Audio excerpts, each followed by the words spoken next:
There's something profound that happens when we truly understand solitude, not the surface level understanding most people have, but the deeper truth that changes everything. What I'm about to share might feel uncomfortable at first, then liberating, and finally, transformative. Most people fear solitude because they equate it with loneliness, isolation, or social rejection. They fill every quiet moment with distractions, scrolling social media, binge-watching shows, listening to podcasts, or surrounding themselves with noise and activity to avoid being alone with their thoughts. They believe that strength comes from connection, support systems, and external validation, never realizing that some of the most profound sources of power can only be accessed in the depths of purposeful aloneness. Right now, you might be thinking that solitude sounds depressing or that spending time alone is something to endure rather than embrace. You've probably been conditioned to believe that happiness and strength come from being around others, staying busy, and maintaining constant stimulation. The very idea of sitting quietly with yourself for extended periods might feel anxiety-provoking or pointless. But what I'm about to reveal will completely transform your understanding of what solitude actually is and why it might be the most powerful tool for personal development that you've never learned to use. You'll discover that the greatest leaders, innovators, and wise individuals throughout history have all understood something that our hyper-connected culture has forgotten: that certain types of strength, wisdom, and resilience can only be forged in the crucible of conscious solitude. This isn't about becoming antisocial, avoiding relationships, or retreating from the world permanently. It's about learning to use periods of intentional aloneness as a laboratory for self-discovery, a gymnasium for mental strength, and a sanctuary for renewal that makes your engagement with others more authentic, powerful, and sustainable. When you master the art of solitude, you don't just become more comfortable with yourself, you become someone whose inner strength radiates outward and transforms every relationship and situation you encounter. Have you noticed how uncomfortable most people become when forced to be alone with their thoughts for even brief periods? There's something happening beneath the surface that most of us miss because we're focused on avoiding discomfort rather than understanding what solitude actually offers for personal development and inner strength. Picture this. Your phone dies while you're waiting for a delayed flight at the airport. There's no charging station nearby, no magazine stand, no one to talk to. For the first few minutes, you might feel restless, maybe even anxious. Your mind starts racing with thoughts you usually drown out with constant stimulation. You become aware of worries you've been avoiding, dreams you've been postponing, and aspects of yourself that only emerge when external distractions are removed. Most people experience this scenario as something to endure until they can reconnect with their usual sources of entertainment and validation.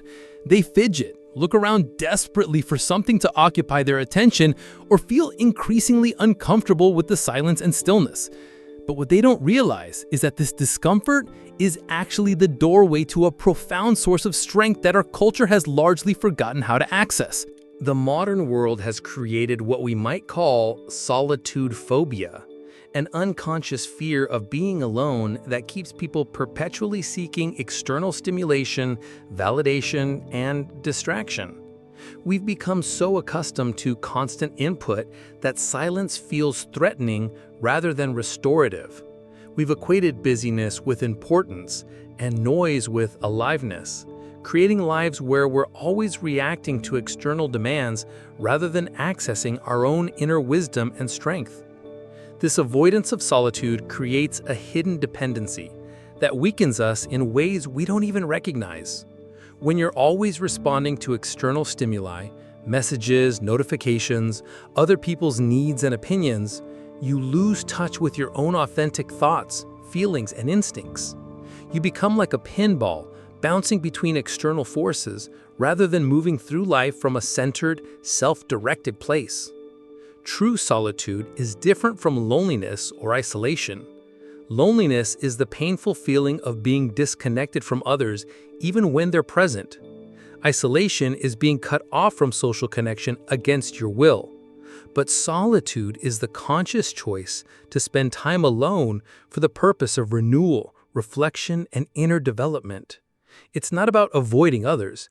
It's about creating space to know yourself so deeply that your relationships with others become more authentic and meaningful. Think of solitude as a laboratory, where you can examine your thoughts, emotions, and patterns without the influence of others' opinions or expectations. In this space, you can discover what you actually think versus what you think you should think. You can feel what you actually feel versus what others expect you to feel. You can explore who you actually are versus who you've been conditioned to be. This inner exploration requires courage because it means facing aspects of yourself that you might have been avoiding. It means sitting with uncomfortable emotions rather than immediately seeking distraction. It means questioning beliefs and assumptions that you've never examined. But this confrontation with your inner reality is precisely what builds genuine strength. Not the strength that comes from external validation or approval, but the strength that comes from intimate self-knowledge and acceptance. When you avoid solitude, you miss opportunities to process experiences deeply, to integrate lessons from challenges, and to access the creative insights that often emerge in quiet reflection. You remain on the surface of your own life, skimming across experiences rather than diving deep enough to extract their full wisdom and transformative potential. The strength that develops in solitude is different from the strength that develops through external challenges. Social strength comes from learning to navigate relationships. Professional strength comes from overcoming work challenges, and physical strength comes from training your body. But the strength that emerges from conscious solitude is foundational. It's the strength of knowing yourself so well that you can't be easily manipulated, confused, or knocked off course by external circumstances. This internal knowledge creates what psychologists call internal locus of control. The understanding that your well-being, direction, and sense of meaning come primarily from within rather than from external sources. When you have this inner foundation, you become less dependent on others for validation, less reactive to criticism or praise, and more capable of making decisions based on your authentic values rather than social pressure. Let me tell you about a young warrior in ancient Japan who sought training from a legendary master known for his unshakable inner strength and wisdom. Students would travel for months to learn from this teacher, expecting intensive physical training, complex martial techniques, or secret strategies for victory in combat. When the young warrior arrived at the master's remote mountain dwelling, he was surprised to find the teacher sitting alone in complete silence, facing a simple garden. Hours passed with no instruction, no conversation, no activity at all. Finally, the impatient student spoke up. "Master, I have come to learn the secrets of true strength. When will my training begin?" The master opened his eyes slowly and smiled. "Your training began the moment you arrived. Tell me, what have you observed during these hours of sitting?" "Nothing," the young warrior replied.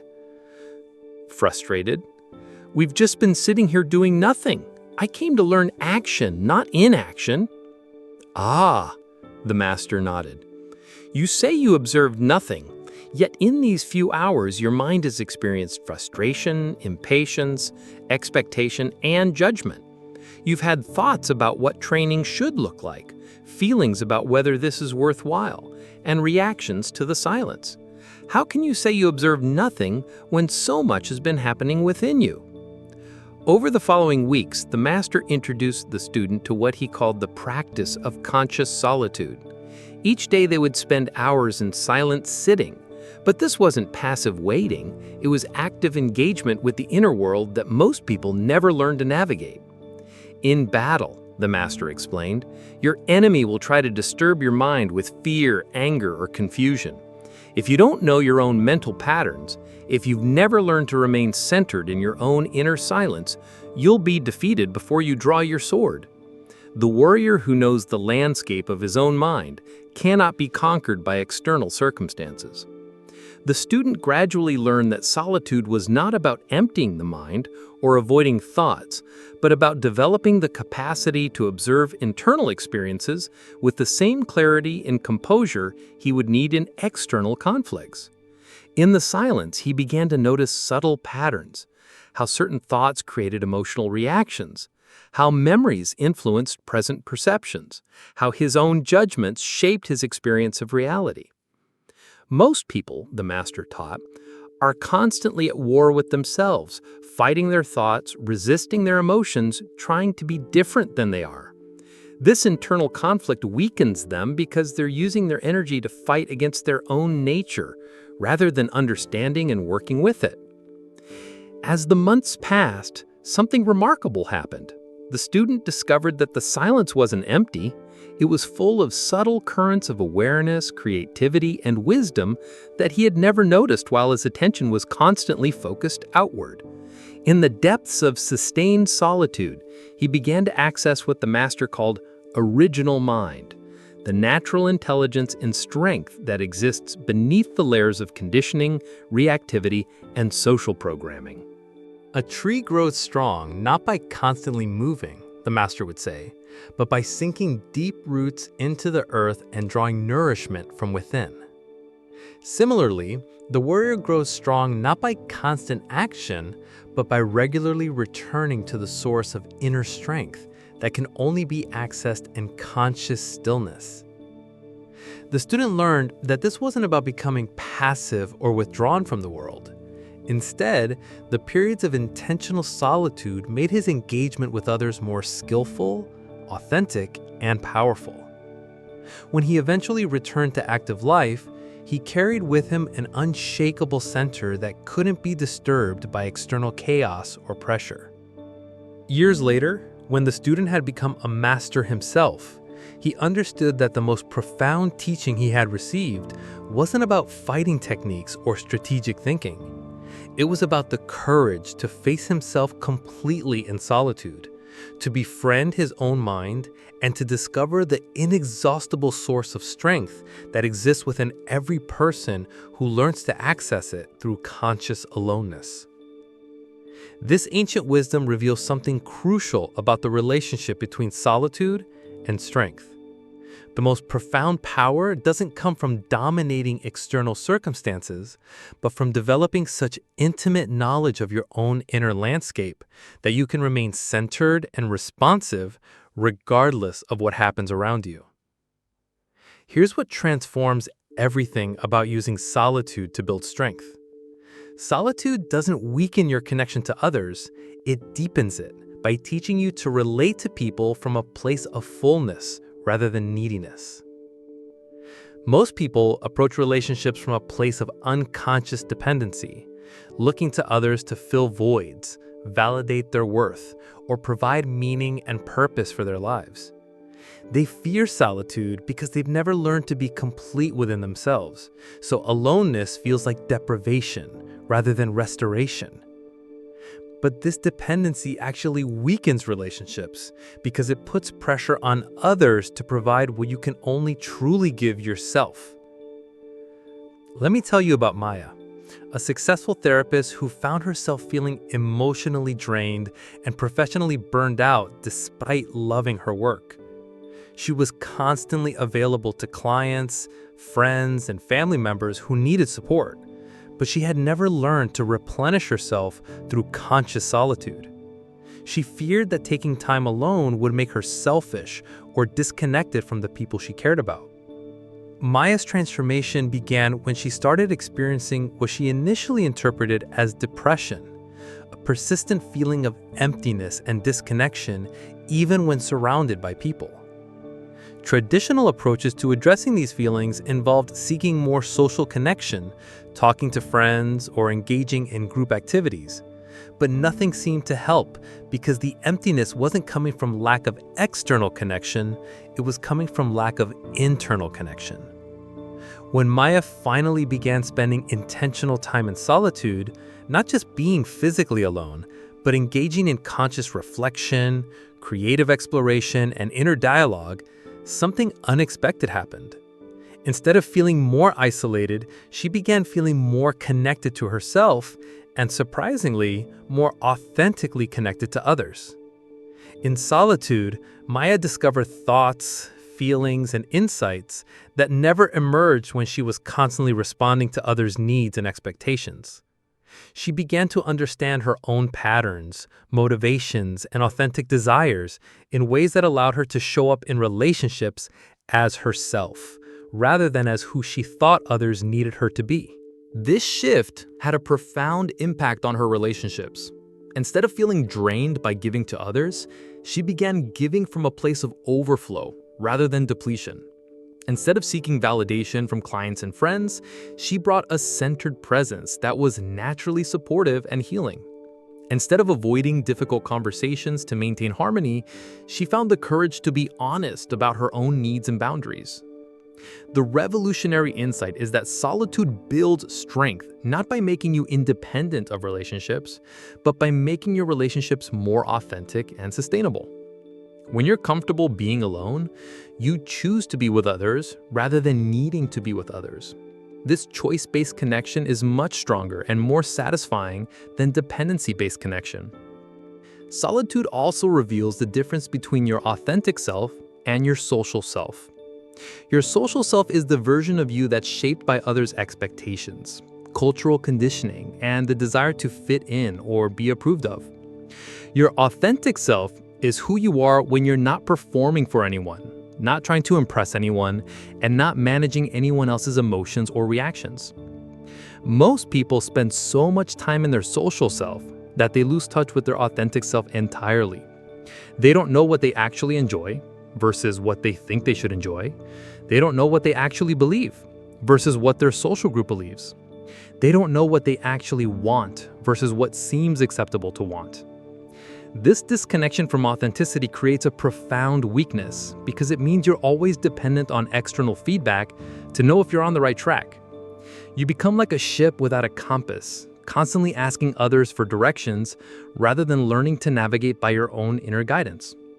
But when solitude reconnects you with your authentic self, you develop an internal compass that can guide you regardless of external circumstances. The strength that emerges from this authentic self-knowledge is unshakable because it's not based on external validation or approval. You know who you are, what you value, and what gives your life meaning, not because others have told you, but because you've discovered it through intimate self-exploration. This creates what we might call authentic confidence. Confidence that comes from self-knowledge rather than from external achievements or recognition. Solitude also builds strength by teaching you to be comfortable with uncertainty and ambiguity. In our hyper-connected world, we're accustomed to having immediate answers to questions, constant feedback on our thoughts and decisions, and continuous stimulation to avoid facing the unknown. But solitude requires sitting with not knowing, being comfortable with silence, and trusting your own process even when the outcome isn't clear. This tolerance for uncertainty is crucial for making authentic decisions rather than just following what's popular, safe, or expected. When you're comfortable not knowing immediately what to do, you can take the time to listen to your deeper wisdom rather than reacting impulsively to external pressures. You can make choices based on your authentic values rather than on what will get the quickest approval from others. The revolutionary aspect of this insight is that it flips our cultural understanding of strength on its head. Instead of strength coming from being tough, independent, and needing no one, true strength comes from being so comfortable with yourself that you can be vulnerable, interdependent, and genuinely intimate with others without losing your center. Foundation 1. Presence. The first foundation of using solitude to build strength is developing the capacity for pure presence. The ability to be fully here with whatever is happening in your internal experience without immediately trying to change, analyze, or escape it. This isn't meditation in the traditional sense, but rather the skill of intimate awareness that allows you to know yourself deeply. Most people, when alone, are not actually present with themselves. They're thinking about the past, planning the future, rehearsing conversations, or lost in mental commentary about their experience. True solitude requires learning to settle into immediate awareness of what's actually happening in your body, emotions, and consciousness right now. This presence practice begins with learning to observe your thoughts and feelings as they arise without immediately identifying with them or acting on them. You begin to notice the difference between having an angry thought and being an angry person, between feeling sad and being a sad person, between experiencing fear and being a fearful person. This distinction creates space between you and your mental emotional content that allows for wise response rather than automatic reaction. Presence also involves developing comfort with silence and stillness. In our noise-filled world, silence can initially feel uncomfortable or even threatening because it allows suppressed emotions and unexamined thoughts to surface. But learning to rest comfortably in silence is essential for accessing the deeper layers of wisdom and strength that only emerge when the mental chatter quiets down. As you develop this foundation, you'll discover that presence isn't passive or empty. It's vibrantly alive and deeply intelligent.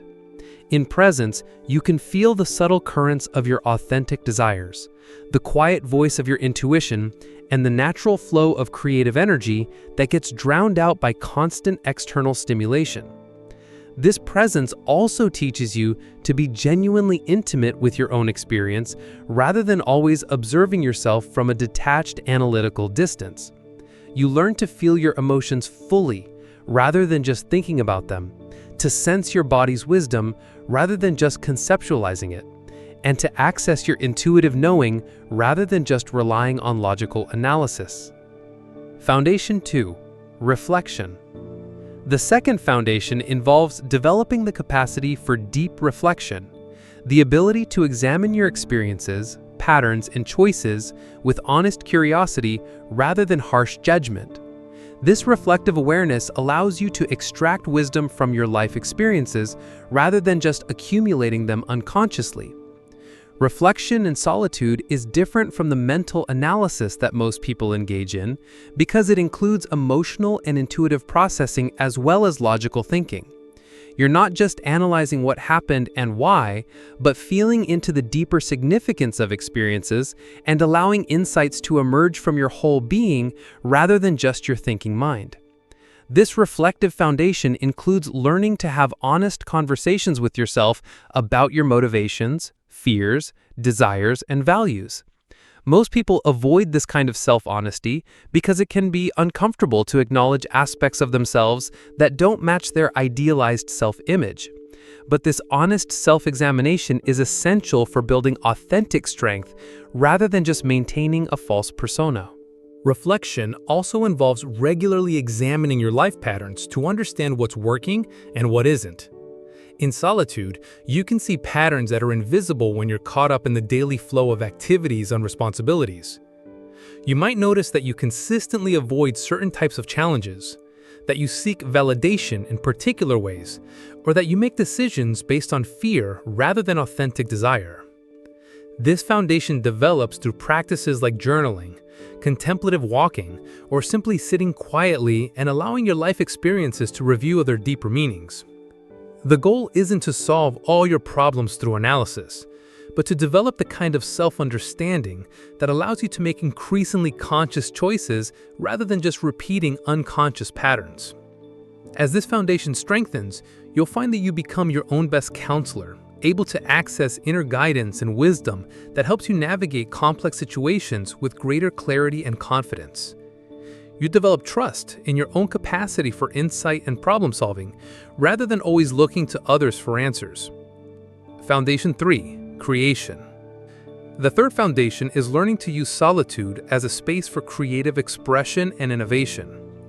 When you're not responding to others' agendas or managing social dynamics, you have access to deeper wells of creativity and original thinking that can only emerge in undisturbed aloneness. Creation in solitude doesn't necessarily mean artistic expression, though it can include that. It means allowing your authentic self to express itself in whatever forms feel natural, whether that's writing, problem-solving, visioning, planning, or simply daydreaming in ways that generate new possibilities and insights. This foundation requires learning to trust and follow your natural creative impulses, rather than immediately judging them as impractical, silly, or worthless. In solitude, you can explore ideas that you might never share with others, experiment with approaches that might seem unconventional, and follow trains of thought that lead to unexpected discoveries. Solitude provides the psychological safety necessary for genuine creativity because there's no immediate pressure to produce something impressive or socially acceptable. You can play with ideas, make mistakes, start over, and follow your curiosity wherever it leads without external judgment or evaluation. This creative foundation also includes visioning and planning in ways that align with your authentic desires, rather than external expectations. In solitude, you can explore what you actually want your life to look like, what kind of person you want to become, and what contributions you want to make without the influence of others' opinions about what's realistic or appropriate. As this foundation develops, you'll find that solitude becomes a renewable source of inspiration and innovation. You'll access ideas and insights that surprise you with their originality and relevance. You'll develop confidence in your own creative capacity and begin to see solitude as an essential ingredient for bringing your unique gifts into the world. Foundation 4. Integration. The fourth foundation involves learning to integrate the insights, strength, and clarity gained in solitude into your active engagement with the world. This integration ensures that your time alone serves not as escape from life, but as preparation for more authentic and powerful participation in life. Integration requires developing the ability to maintain your center and access your inner wisdom even when you're surrounded by the demands and distractions of social life. You learn to carry the peace, clarity, and self-knowledge cultivated in solitude into your relationships, work, and daily activities. This foundation also involves learning to communicate authentically about your inner experience without oversharing or creating inappropriate intimacy. You develop the ability to share your truth in ways that invite genuine connection rather than just seeking validation or dumping emotional content on others. Integration includes setting healthy boundaries that protect your need for solitude without isolating yourself from meaningful relationships. You learn to honor your inner rhythms and needs while remaining open and available for authentic connection with others. This foundation also involves using the self-knowledge gained in solitude to make better decisions about how you spend your time and energy. You become more selective about commitments, relationships, and activities based on their alignment with your authentic values and purposes, rather than just social expectations or unconscious habits. As this foundation strengthens, you'll find that your periods of solitude and your periods of social engagement begin to enhance rather than compete with each other. The strength and clarity you develop alone makes your connections with others more genuine and satisfying, while your relationships provide opportunities to express and test the insights you've gained in solitude. Now that you understand the four foundations, let's explore specific ways to implement these principles in your daily life. The goal isn't to become a hermit or to avoid all social interaction, but to use intentional solitude as a powerful tool for personal development and inner strength building. Creating sacred solitude. Daily practices. Begin with short periods of intentional aloneness that gradually extend as you become more comfortable with the practice. This might start with just 10-15 minutes of sitting quietly without any external stimulation. No phone, no music, no reading material. Simply practice being present with whatever arises in your awareness. Weekly retreats. Dedicate longer blocks of time each week to solitude practice. This might be a few hours on weekend mornings, an evening each week, or any sustained period where you can engage more deeply with reflection and creative exploration without interruption. Monthly deep dives. Plan monthly periods of extended solitude, perhaps a full day or weekend, where you can engage in deeper practices like intensive journaling, nature immersion, or creative projects that require sustained focus and introspection. Seasonal reflection. Use the natural rhythms of seasons as opportunities for deeper solitude practices. This might involve quarterly personal retreats where you review your life direction, process recent experiences, and set intentions for the coming months. Presence cultivation. Mindful observation. Practice observing your thoughts, emotions, and physical sensations as they arise without immediately judging them as good or bad, right or wrong. Notice the difference between experiencing an emotion and being consumed by it. Body awareness. Develop intimate awareness of your physical experience. tensions, energies, comfort, and discomfort. Learn to listen to your body's wisdom about what you need for health and vitality. Emotional presence. Practice feeling your emotions fully rather than just thinking about them. Allow yourself to experience the full spectrum of human emotions without immediately trying to change or fix them. Reflective practices. Honest journaling. Write regularly about your experiences, patterns, and insights without censoring yourself. Use this writing as a way to have honest conversations with yourself about what's really happening in your inner and outer life. Pattern recognition. Regularly examine your life patterns to identify what's working and what isn't. Look for recurring themes in your relationships, work, and personal challenges that might reveal areas for growth or change. Values clarification. Use solitude to explore what you actually value versus what you think you should value. Notice where your actions align with your authentic values and where they don't. Life review. Periodically review significant life experiences to extract their deeper lessons and meanings. What have your challenges taught you? What have your successes revealed about your capabilities? Creative expression. Free writing. Practice writing without censoring or editing yourself. Allow whatever wants to emerge to flow onto the page without judgment about whether it's good, useful, or meaningful. Visioning. Use solitude to explore your authentic desires and dreams for your life. What would you pursue if you weren't concerned about others' opinions or expectations? Problem solving. Bring challenging situations into your solitude practice. Instead of immediately seeking advice from others, spend time exploring your own wisdom and insights about how to navigate difficulties. Artistic expression. Engage in creative activities that allow your inner self to express itself, whether through visual art, music, movement, or any other form that feels natural and authentic. Integration strategies. Boundary setting. Learn to protect your solitude time by setting clear boundaries with others about when you're available and when you need space for inner work. Authentic communication. Practice sharing insights from your solitude in ways that invite genuine connection rather than just seeking validation or approval. Decision making. Use the clarity and self-knowledge gained in solitude to make better decisions about how you spend your time, energy, and attention. Relationship enhancement. Bring the centeredness and self-awareness developed in solitude into your relationships to create more authentic and satisfying connections with others. Advanced practices. Extended retreats. As your comfort with solitude grows, consider longer periods of intensive practice, perhaps weekend retreats, week-long solitude experiences, or even longer periods of focused inner work. Nature immersion. Combine solitude practice with time in natural settings where you can connect with the rhythms and wisdom of the natural world.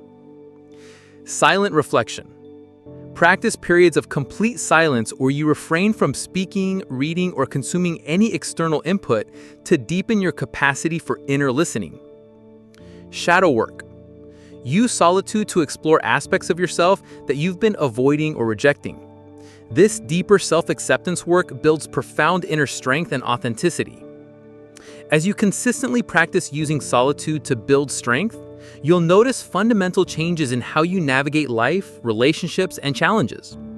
The transformation isn't about becoming antisocial or avoiding others, but about developing such a solid inner foundation that your engagement with the world becomes more authentic, powerful, and sustainable. Unshakable center. One of the first changes you'll notice is the development of what we might call an unshakable center, a core stability that remains constant regardless of external circumstances. This isn't emotional numbness or detachment, but rather a deep groundedness that allows you to remain responsive and present even during challenging situations. This centered quality emerges because you've learned to be comfortable with yourself at the deepest levels. You know your own patterns, you've faced your own shadows, and you've developed trust in your capacity to navigate whatever life presents. This self-knowledge creates natural confidence that doesn't depend on external validation or approval. Authentic relationships. Your relationships will naturally become more authentic as you learn to connect with others from a place of fullness rather than neediness. Instead of seeking relationships to fill voids or validate your worth, you'll choose relationships that allow for genuine mutual growth and support. This authenticity also means you'll become more comfortable with honest communication, healthy boundaries, and vulnerable sharing. You'll be less likely to people please or maintain superficial harmony at the expense of genuine connection. Creative power. Regular solitude practice will awaken dormant creative capacities that may have been suppressed by constant external stimulation and social pressure. You'll access original thinking, innovative solutions, and authentic self-expression that can only emerge from deep inner connection.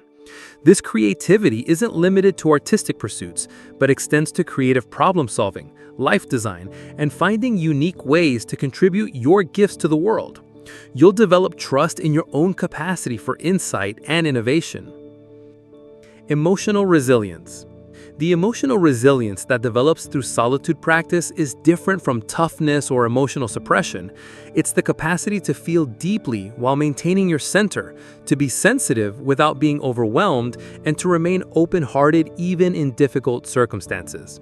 This resilience comes from having processed your own emotional patterns so thoroughly that you're no longer at their mercy.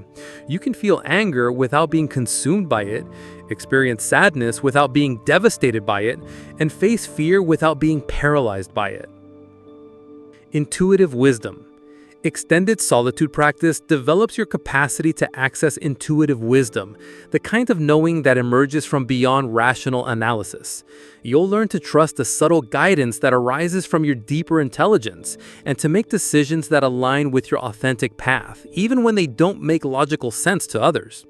This intuitive capacity becomes a reliable source of guidance for navigating complex life decisions, creative projects, and relationship challenges. You'll develop confidence in your inner knowing and learn to trust your own wisdom even when it contradicts conventional advice. Purpose clarity. Perhaps most importantly, solitude practice will help you discover and connect with your authentic life purpose, not what you think you should do or what others expect from you, but what genuinely calls to you from your deepest self. This purpose clarity provides direction and meaning that sustain you through challenges and guide your decisions about how to spend your precious life energy. You'll develop the courage to pursue what truly matters to you, even when it requires leaving behind comfortable but inauthentic paths. Sustainable service. The strength you built through solitude ultimately enables you to serve others more effectively and sustainably. Instead of giving from depletion or obligation, you'll learn to give from overflow and authentic caring. Your centered presence becomes a gift to others, modeling the possibility of living from inner strength and authenticity. This service capacity grows naturally as you become more comfortable with yourself and more connected to your authentic gifts. You'll find ways to contribute that feel energizing rather than draining, because they emerge from your true nature rather than from external pressure or expectation. Remember that using solitude to build strength is not about becoming perfect or eliminating all challenges from your life. It's about developing such intimate familiarity with your own inner landscape that you can navigate any terrain with wisdom, courage, and grace. The strength you build through solitude is different from conventional notions of power or toughness. It's the strength that comes from deep self-knowledge, authentic self-acceptance, and trust in your own capacity to grow and contribute meaningfully to the world. As you continue this practice, you'll discover that solitude becomes not something you have to do, but something you get to do. A precious opportunity to reconnect with your authentic self, access your creative power, and build the inner foundation that makes everything else in your life more meaningful and sustainable.